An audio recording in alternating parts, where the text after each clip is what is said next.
নমস্কাৰ স্বাগতম এয়া হৈছে গাঁও চহৰ জিলাৰ খবৰ ষ্টুডিঅ'ত মই প্ৰাঞ্জল বিৰোধীৰ মিত্ৰতাত বিভাজন 26ত অকলে নিৰ্বাচন খেলিব সিপিআই দলে 7টা বিধানসভা সমষ্টিৰ প্ৰাৰ্থী ঘোষণা সিপিআইৰ শিৱসাগৰ নাজিৰা তিতাবৰত সিপিআইৰ প্ৰাৰ্থী ঘোষণা সমান্তৰালভাৱে মৰিগাঁও ঢকুৱাখনা ডিমৌ আৰু গৌৰীপুৰৰ প্ৰাৰ্থী ঘোষণা প্ৰদেশ কংগ্ৰেছৰ সঁহাৰি নাপায় অকলে নিৰ্বাচন খেলিবলৈ সাজু হৈছে সিপিআই দল নাজিৰাত কনক গগৈ তিতাবৰত বিশ্বজিৎ শইকীয়া ঢকুৱাখনাত ধীৰেন কছাৰী গৌৰীপুৰত শেখ মনসুৰ ৰহমান মৰিগাঁৱত তপন ডেকা ডিমৌত কৃষ্ণ গগৈৰ নাম ঘোষণা শিৱসাগৰত সিপিআইৰ পেনেলত আছে 4গৰাকী প্ৰাৰ্থীৰ নাম কংগ্ৰেছে বিচাৰিলে অৱশ্যে এতিয়াও মিত্ৰতা কৰিবলৈ আগ্ৰহী সিপিআই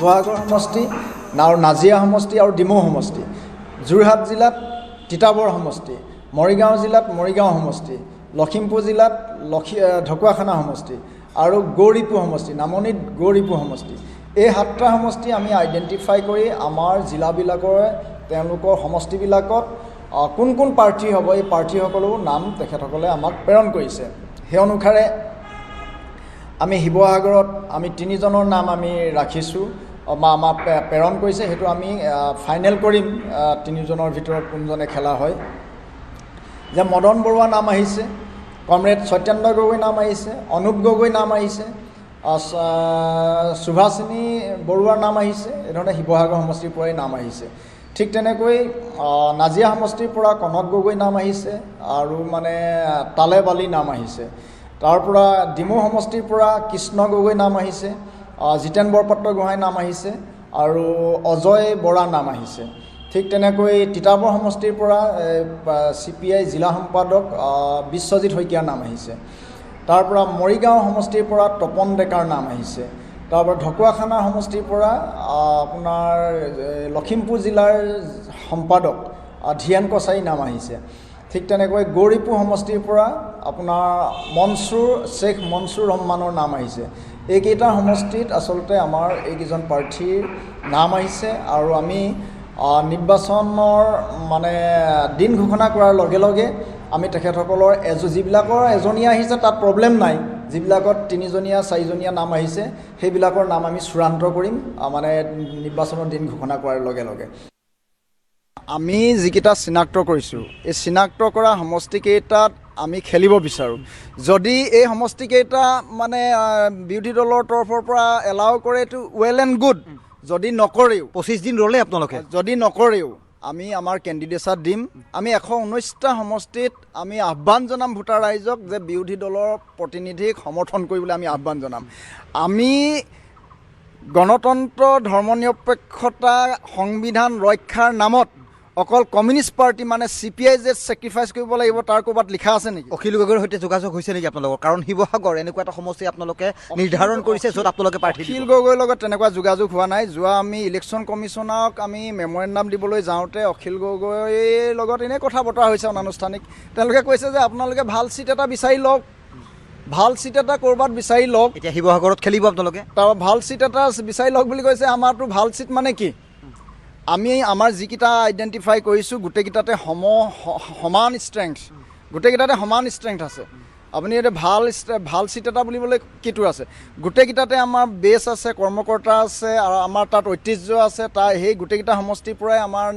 MLAও নিৰ্বাচিত হৈছে বিগত সময়ছোৱাত গতিকে আমি এইকেইটা আইডেণ্টিফাই কৰিছোঁ এইকেইটাত আমি খেলিব বিচাৰিছোঁ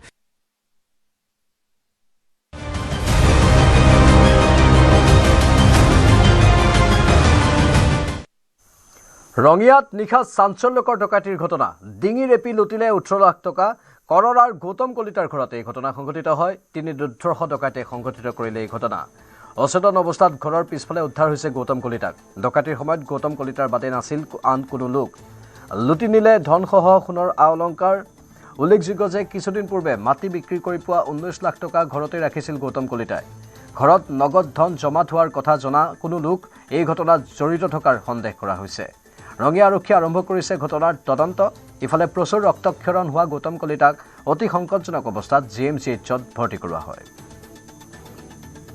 সদায় তাৰমানে খাইটো খোজকাঢ়ো না খোজকাঢ়ি আছোঁ চোতালত ঢাকন দিয়ে ইভিনিংৰ পৰাই পিছফালৰ হাতত ধৰি পেলাই মোক গুৰি মাৰি দিছে এইফালে মোক ঘৰক লৈ আহিছে ঘৰক লৈ আহি মোবাইল হাতছে সিহঁতে হিন্দীতে কৈছে মই অসমীয়াত কৈ আছোঁ তাৰ পৰাই পইচা হাতছে এটাই মাথাত কিবা হেৰি থৈছে ধৰি পেলাই পিছত সেইটো ৰুমত লৈ গৈছে লাইট চাইট বন্ধ কৰি দিছে চাৰিপাত মই দি দিলোঁ সিহঁতক দিয়াৰ পিছত পইচাখিনি লৈ গ'ল কিমান মান নিছে 18 লাখ আৰু চেন আছিল দুডাল বাবু দুটা মনত আছে কেইজন আহিছিল মই 3জন দেখিছোঁ 3জন দেখিছোঁ মনত কৰি মই বোলো মোবাইলটো নিচিনা সিহঁতে বোলো মোক এটা ফোন লগাই দিয়ক তাৰপৰা লগাই দিছে মোৰ কাণত ধৰি আছে এই বাবু ধৰন্তে বোলো বাবু মোক মাৰিলে কৈ এনেকৈ ক'লোঁ তেতিয়া সিহঁতৰ ৰাগ উঠিছে নেকি নাজানো সিহঁতে কৈ মোবাইলটো কাঢ়ি লৈ যায় এই ৰুমৰ পৰা চোচৰাই লৈ গৈছে একদম এই টকিলেগি মোক নিছে মই নাজানো কাপোৰ মুখত বান্ধিছে না কিন্তু চোচৰাই লৈ যাই পেলাই তাতে চাউণ্ডকৈ উঠিছে গলত মোক তাৰপৰা মোক পৰি পেলাই দিছে সিহঁতে পেলাই দি গুচি গৈছে কোৱাই গৈছে মই নাজানো আপোনাৰ ক'ত আঘাত পাইছে আপুনি গলত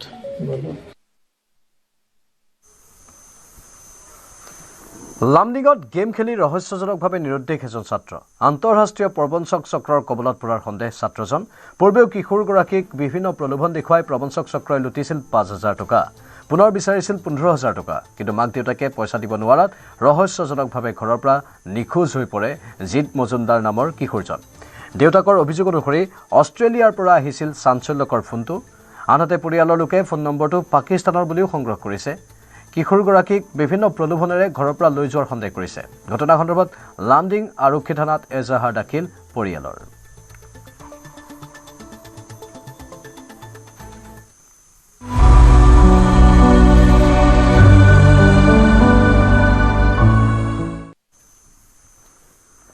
মহাৰাষ্ট্ৰৰ বাৰামতীত ভয়ংকৰ বিমান দুৰ্ঘটনাত মহাৰাষ্ট্ৰৰ উপ মুখ্যমন্ত্ৰী অজিত পাৱাৰৰ মৃত্যু অজিত পাৱাৰৰ সৈতে বিমানখনত থকা 4গৰাকী যাত্ৰীৰ মৃত্যু হয় এই দুৰ্ঘটনাত অজিত পাৱাৰৰ পিএছঅ বিদীপ যাদৱৰ মৃত্যু হোৱাৰ লগতে 2 পাইলটৰ লগতে এগৰাকী ফ্লাইট এটেণ্ডেণ্টৰ মৃত্যু হয় বিমান দুৰ্ঘটনাত pilot captain Sumit Kumar captain Sambhavi Pathak আৰু ফ্লাইট এটেণ্ডেণ্ট পিংকি মাথিয়ে হেৰুৱালে প্ৰাণ বাৰামতীত এখন সভাত অংশগ্ৰহণৰ বাবে গৈছিল অজিত পাৱাৰ বিমানখনৰ কাৰিকৰী বিজুতি থকাত অৱতৰণ কৰাব বিচাৰিছিল যদিও এখন পথাৰত ভূপতিত হয় বিমানখন মুম্বাইৰ পৰা পুৱা 8:10 ৰাওনা হৈছিল বিমানখন 8:45 সংঘটিত হয় এই বিমান দুৰ্ঘটনা ভূপতিত হোৱাৰ পিছতে ভস্মীভূত হয় লিয়াৰজেট 45 বিমানখন মুহূৰ্ততে জুইৰ লেলিহান শিখাই আগুৰি ধৰে বিমানখন বিধ্বংসী জুইৰ বাবে স্থানীয় ৰাইজে উদ্ধাৰ কৰিবলৈ সক্ষম নহ'ল এই দুৰ্ঘটনাৰ পিছত প্ৰচণ্ড শব্দ শুনিবলৈ পাইছিল স্থানীয় লোকসকলে স্থানীয় ৰাইজৰ খবৰৰ ভিত্তিত ঘটনাস্থলীত উদ্ধাৰ অভিযান চলোৱা হৈছিল যদিও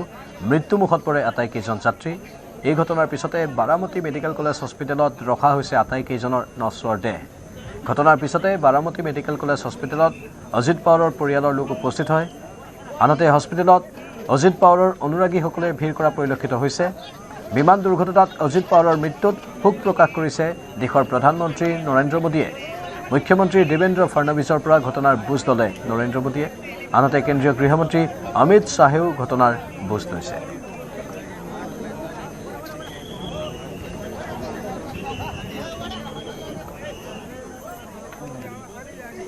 আৰু দুৰ্ঘটনাৰ সময়ৰ চিচিটিভিৰ দৃশ্য আমি আপোনালোকক দেখুৱাইছোঁ 8:45 এই সময়ছোৱাত ক্ৰমান্বয়ে তললৈ নামিছিল বিমানখন আৰু তাৰপিছত 8:46 3 ছেকেণ্ডত এই বিমানখন বিস্ফোৰিত হয় তাৰপিছত কোলা ধোৱা দেখিবলৈ পোৱা যায় স্থানীয় অঞ্চলবাসীয়ে প্ৰচণ্ড শব্দ শুনিবলৈ পাইছিল বাৰামতীৰ এই স্থানত এটা চিচিটিভি সংলগ্ন হৈ আছিল যি চিচিটিভি পোনপটীয়াকৈ সেই পথাৰৰ ফালে মুখ হৈ আছিল আৰু সেই চিচিটিভি কেমেৰাতেই এই দৃশ্যবোৰ বন্দী হৈছে আমি দেখুৱাইছোঁ আপোনালোকক সেই দৃশ্য পুনৰবাৰ অতি ভয়ংকৰ বিমান দুৰ্ঘটনা প্ৰত্যক্ষদৰ্শীয়ে ইতিমধ্যে কৈছে যে বিমানখনৰ উৰণ স্বাভাৱিক নাছিল আৰু ক্ৰমান্বয়ে তললৈ নামি অহা তেওঁলোকে দেখিবলৈ পাইছিল বাৰামতী অঞ্চলত আৰু ক্ৰমান্বয়ে তললৈ নামি অৱশেষত ভূপতিত হ'ল আৰু ভূপতিত হোৱাৰ সময়ৰ এই দৃশ্য চিচিটিভিত বন্দী হ'ল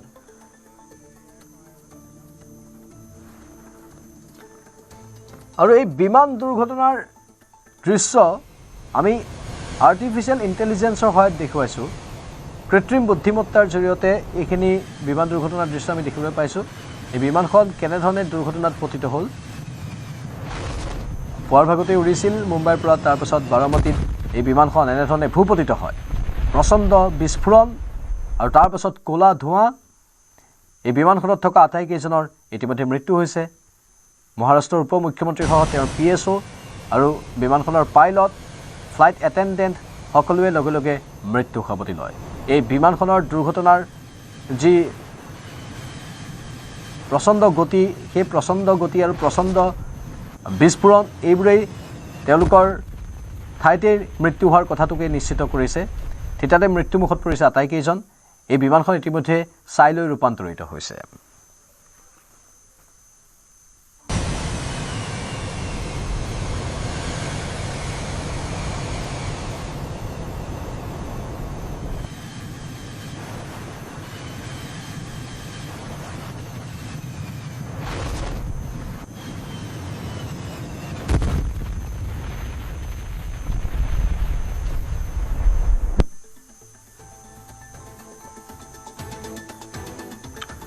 আৰু মহাৰাষ্ট্ৰৰ বাৰামতীত দুৰ্ঘটনাগ্ৰস্ত এই বিমানখন আছিল বম্বাৰ্ডিয়াৰ লিয়াৰজেট 45 কানাডাৰ বিমান নিৰ্মাণকাৰী সংস্থা বম্বাৰ্ডিয়াৰে লিয়াৰজেট 45 আৰু লিয়াৰজেট 45XR নিৰ্মাণ কৰে 90 দশকৰ শেষ ভাগৰে পৰা লিয়াৰজেট 45 আৰু লিয়াৰজেট 45XR বিমানে সেৱা আগবঢ়াই আহিছে এই বিশেষ শ্ৰেণীৰ বিমানৰ এতিয়ালৈ 4টাকৈ দুৰ্ঘটনা সংঘটিত হৈছে লিয়াৰজেট বিমান দুৰ্ঘটনাৰ ফলত এতিয়ালৈ প্ৰায় 30 জন লোকৰ মৃত্যু হৈছে 2003 চনত ইটালীত সংঘটিত হৈছিল লিয়াৰজেট বিমানৰ প্ৰাণঘাতী দুৰ্ঘটনা 2008ত মেক্সিকো চিটি আৰু 2021ত মেক্সিকোত সংঘটিত হৈছিল লিয়াৰজেট বিমানৰ প্ৰাণঘাতী দুৰ্ঘটনা ইয়াৰ উপৰি লিয়াৰজেট বিমানৰ 40টাতকৈ অধিক দুৰ্ঘটনা সংঘটিত হৈছে এনে দুৰ্ঘটনাত বিমানৰ ক্ষতিসাধন হৈছে যদিও যাত্ৰী ৰক্ষা পৰিছে উত্তৰ আমেৰিকা দক্ষিণ আমেৰিকা ইউৰোপ এছিয়া আফ্ৰিকা আৰু অষ্ট্ৰেলিয়াকে ধৰি একাধিক মহাদেশত লিয়াৰজেট বিমানৰ এনে দুৰ্ঘটনা সংঘটিত হৈছে হততে লিয়াৰজেট বিমানৰ দুৰ্ঘটনাগ্ৰস্ত হোৱাৰ কাৰণসমূহ এনে ধৰণৰ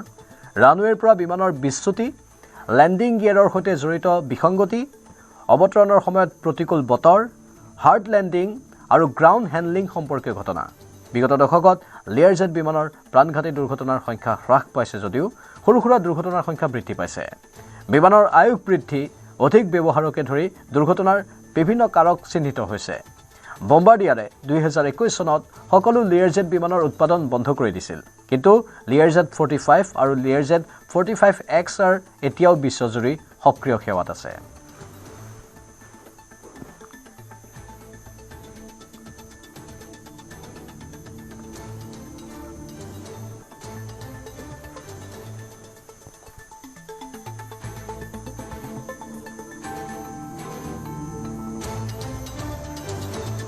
ভাৰতত এতিয়ালৈকে বহুকেইজন ৰাজনৈতিক নেতাৰ মৃত্যু হৈছে বিমান দুৰ্ঘটনাত মহাৰাষ্ট্ৰৰ উপ মুখ্যমন্ত্ৰী অজিত পাৱাৰে আজি মৃত্যু সাৱটি ল'লে 2026 বৰ্ষৰ আজিৰ এই দিনটো এটা অভিশপ্ত দিন হিচাপে পৰিগণিত হ'ল সমান্তৰালভাৱে 2025 বৰ্ষত গুজৰাটৰ প্ৰাক্তন মুখ্যমন্ত্ৰী বিজয় ৰূপানীৰ মৃত্যু হৈছিল অৰুণাচলৰ প্ৰাক্তন মুখ্যমন্ত্ৰী দৰ্জী খাণ্ডুৰ 2021ত মৃত্যু হৈছিল অৰুণাচলৰ প্ৰাক্তন মুখ্যমন্ত্ৰী ক্ষমা কৰিব 2011ত মৃত্যু হৈছিল অন্ধ্ৰপ্ৰদেশৰ প্ৰাক্তন মুখ্যমন্ত্ৰী YS ৰাজশেখৰ ৰেড্ডীৰ 2009 চনত মৃত্যু হৈছিল হাৰিয়ানাৰ প্ৰাক্তন মন্ত্ৰী উদ্যোগপতি ওম প্ৰকাশ জিন্দালৰ 2005 চনত মৃত্যু হৈছিল হাৰিয়ানাৰ প্ৰাক্তন সাংসদ সুৰেন্দ্ৰ সিঙৰ 2005 চনত মৃত্যু হৈছিল লোকসভাৰ প্ৰাক্তন অধ্যক্ষ GMC বালাযোগীৰ 2002 চনত মৃত্যু হৈছিল প্ৰাক্তন কেন্দ্ৰীয় মন্ত্ৰী মাধৱৰাও সিন্ধিয়াৰ 2001 চনত মৃত্যু হৈছিল বিমান দুৰ্ঘটনাত প্ৰাক্তন সাংসদ ইন্দিৰা তনয় সঞ্জয় গান্ধীৰ 1980 চনতে বিমান দুৰ্ঘটনাত মৃত্যু হৈছিল গুজৰাটৰ প্ৰাক্তন মুখ্যমন্ত্ৰী বলৱন্ত ৰায় মেহতাৰ 1965 চনত মৃত্যু হৈছিল বিমান দুৰ্ঘটনাত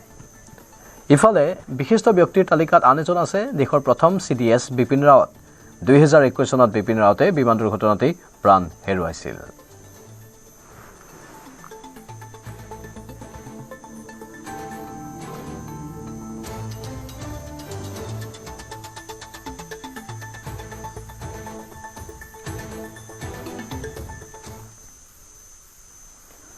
গুৰু বন্দনাৰে মুখৰিত হ'ব জামুগুৰিহাটৰ জ্যোতি বিষ্ণু সমন্বয় ক্ষেত্ৰ শ্ৰীমন্ত শংকৰদেৱ সংঘৰ 95 সংখ্যক ৰাজ্যিক অধিৱেশনক লৈ উৎসাহৰ অন্ত নাই জামুগুৰিহাটৰ ৰাইজৰ মাজত অহা 6, 7 আৰু 8 ফেব্ৰুৱাৰীত জামুগুৰিহাটৰ ঢলাইবিলৰ জ্যোতি বিষ্ণু সমন্বয় ক্ষেত্ৰত অনুষ্ঠিত হ'ব লগা সপোনৰ অধিৱেশনখনিক লৈ এতিয়া ব্যস্ত হৈ পৰিছে সকলো পুৱাৰ পৰাই হৰিনামেৰে মুখৰিত হৈছে জ্যোতি বিষ্ণু সমন্বয় ক্ষেত্ৰ 3000 বিঘা মাটিত আয়োজন কৰা হৈছে এই অধিৱেশন ইফালে এই অধিৱেশন স্থলীতেই অতিথিক আপ্যায়নৰ বাবে প্ৰস্তুতি সম্পূৰ্ণ কৰি তুলিছে বিশাল ভোজনালয়ৰ লগতে প্ৰতিনিধি শিবিৰ আৰু সভাগৃহত ভোজনালয়ত একেলগে 12,000 ভকতক আপ্যায়নৰ বাবে সকলো প্ৰস্তুতি সম্পূৰ্ণ কৰি তুলিছে উদযাপন সমিতিয়ে।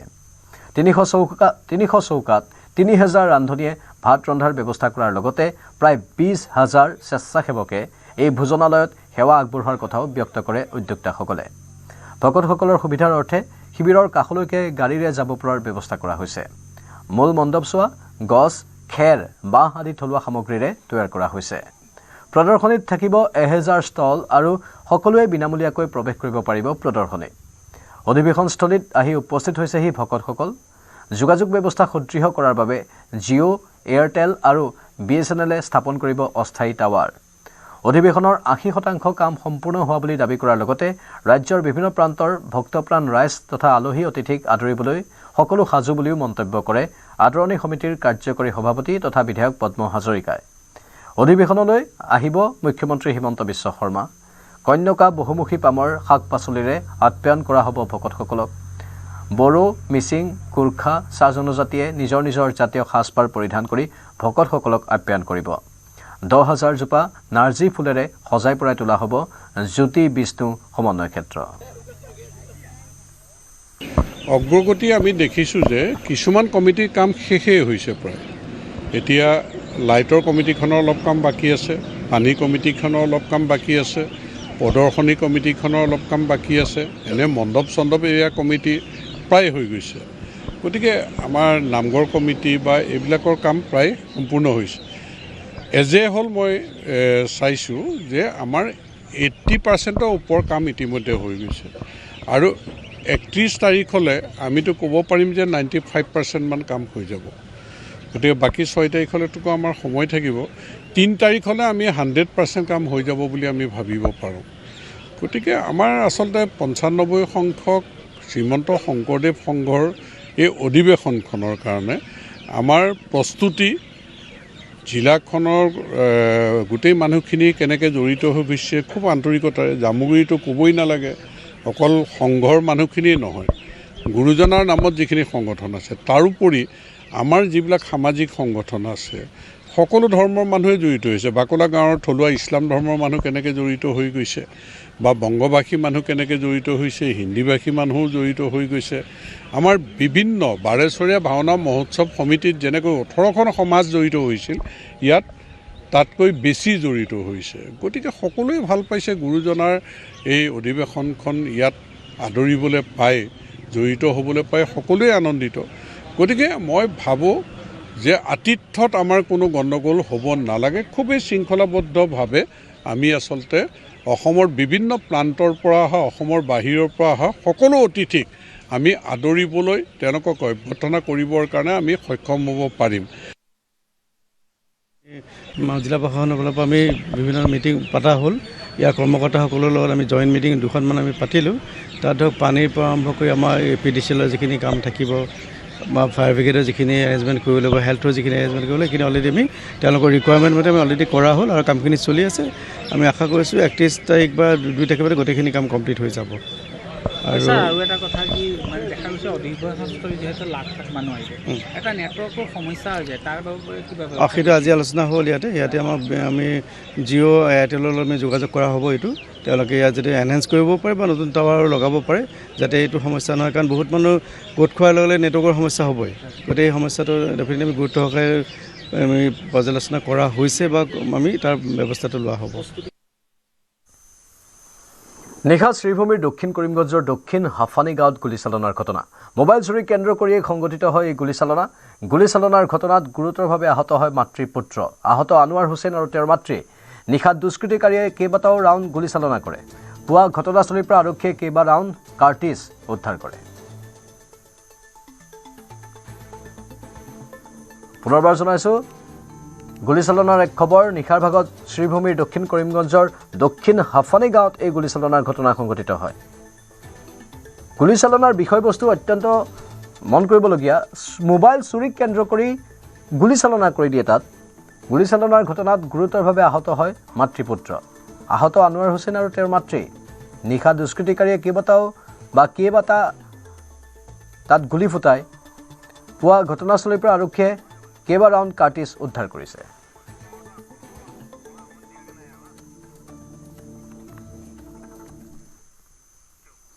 মহাৰাষ্ট্ৰৰ উপমুখ্যমন্ত্ৰী অজিত পাৱাৰৰ মৃত্যু হ'ল বিমান দুৰ্ঘটনাত। এই বিমান দুৰ্ঘটনাৰ প্ৰতিটো আপডেট আমি আপোনালোকক জনাই আছোঁ। এই শোকাবহ বিমান দুৰ্ঘটনাৰ পাছত এতিয়া প্ৰতিক্ৰিয়া আহি আছে বিভিন্নজনৰ। বিমানখনৰ অৱস্থা কেনেকুৱা হৈ গ'ল চাওক। ইতিমধ্যে CCTV দৃশ্য আমি দেখুৱাইছিলোঁ আপোনালোকক। সেই CCTVত বন্দী হৈছিল গোটেই ভয়ংকৰ বিস্ফোৰণৰ দৃশ্য। বিমানখন ক্ৰমান্বয়ে তললৈ নামি আহিছিল আৰু ভূপতিত হৈছিল। তাৰ পাছতে প্ৰচণ্ড শব্দ শুনিবলৈ পোৱা গৈছিল, জুই আৰু ক'লা ধোঁৱা দেখা গৈছিল। বিমানখনৰ অৱস্থা ঠিক এনেকুৱা হৈ গৈছিল, মানে বিমানখনত যে কোনো লোক বাচি থকা নাছিল, প্ৰাথমিক ৰূপতেই এই দৃশ্য চাই সকলোৱে কৈ দিব পৰা হৈছিল। বিভিন্নজনে ইতিমধ্যে শোকবাৰ্তা প্ৰেৰণ কৰিছে। শৰদ পাৱাৰ উপস্থিত হৈছে বাৰামতীত আৰু শৰদ পাৱাৰেও তাত গৈ পৰিয়ালক সমবেদনা জ্ঞাপন কৰাৰ লগতে অন্তিম শ্ৰদ্ধাঞ্জলি জ্ঞাপন কৰিবলৈ উপস্থিত হৈছে। হেলিকপ্টাৰ যোগে শৰদ পাৱাৰ তাত গৈ উপস্থিত হৈছে। বাৰামতী হ'ল অজিত পাৱাৰৰ গৃহ সমষ্টি। তাৰ পৰা তেওঁ লোকসভালৈ নিৰ্বাচিত হৈছিল 1991 চনত। পৰৱৰ্তী সময়ত ক্ৰমান্বয়ে বিধানসভা সমষ্টিৰ পৰা তেওঁ ধাৰাবাহিকভাৱে নিৰ্বাচন হৈ আহিবলৈ সক্ষম হৈছিল আৰু এটা বৰ ভাল ভাৱমূৰ্তি আছিল এই অঞ্চলটোত অজিত পাৱাৰৰ। বৰ্তমান শৰদ পাৱাৰ এই স্থানত গৈ উপস্থিত হোৱাৰ দৃশ্য আমি আপোনালোকক দেখুৱাইছোঁ। দেশজুৰি ৰাজনৈতিক মহলত শোকাকুল অৱস্থাৰ সৃষ্টি হৈছে।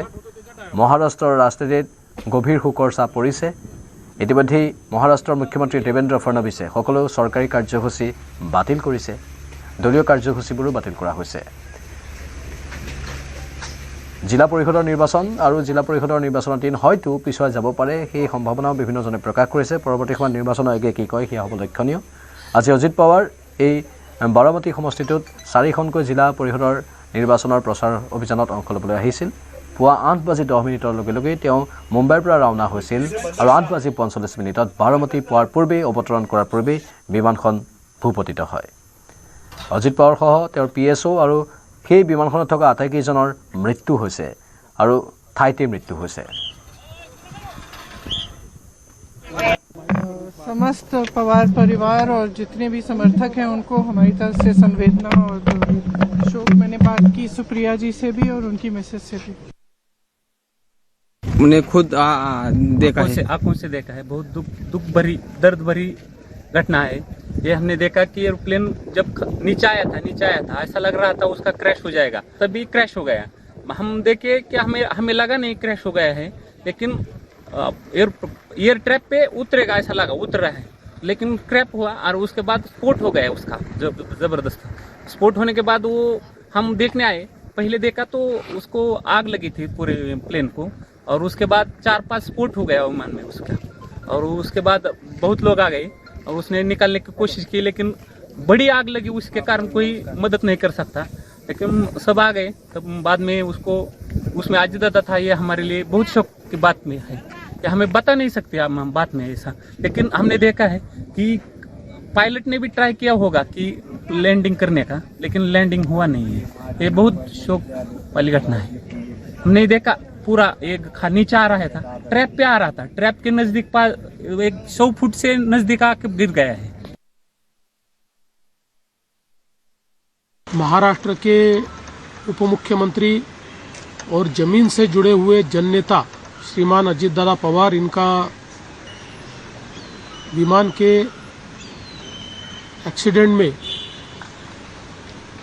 बहुत ही दुखद निधन हुआ है। इसकी वार्ता आने के बाद समूचे महाराष्ट्र में बहुत ही दुख का वातावरण तैयार हुआ है। सुबह मैंने आदरणीय प्रधानमंत्री जी को और आदरणीय गृह मंत्री जी को इसकी पूरी जानकारी दी। उन्होंने भी इस घटना पर बहुत दुख व्यक्त किया है। सभी लोग एक प्रकार से शॉक में हैं और अब आगे की जो भी कार्रवाई है वो जैसे तय होगी वैसे आप लोगों को बताया जाएगा। अजित पवार का ये एक्सीडेंट में निधन होना ये बहुत ही दुखद और दुर्भाग्यपूर्ण है। पिछले 40 साल से महाराष्ट्र के राजनीति में मेरे बहुत घनिष्ठ मित्र रहे, उनके मेरे पारिवारिक संबंध रहे। बहुत कर्मठ, अच्छा प्रशासक और विकास की दृष्टि रखने वाले ऐसे वो नेता थे। उनके जाने से बहुत बड़ा नुकसान हुआ है। उनके परिवार को भी काफ़ी उनके ऊपर भी एक बड़ा हादसा हुआ है। मुझे लगता है कि भगवान उनको ये जो घटना हुई है इसका दुख सहन करने की ताकत दे। मैं व्यक्तिगत रूप से और पार्टी के तरफ से महाराष्ट्र के इस पुराने सहयोगियों को मैं श्रद्धांजलि अर्पित करता हूँ। भगवान उनके आत्मा को शांति दे, यही ईश्वर चरणों में प्रार्थना करता हूँ। समय হৈছে এতিয়া বাতৰিৰ পৰা বিদায় লোৱাৰ। নমস্কাৰ।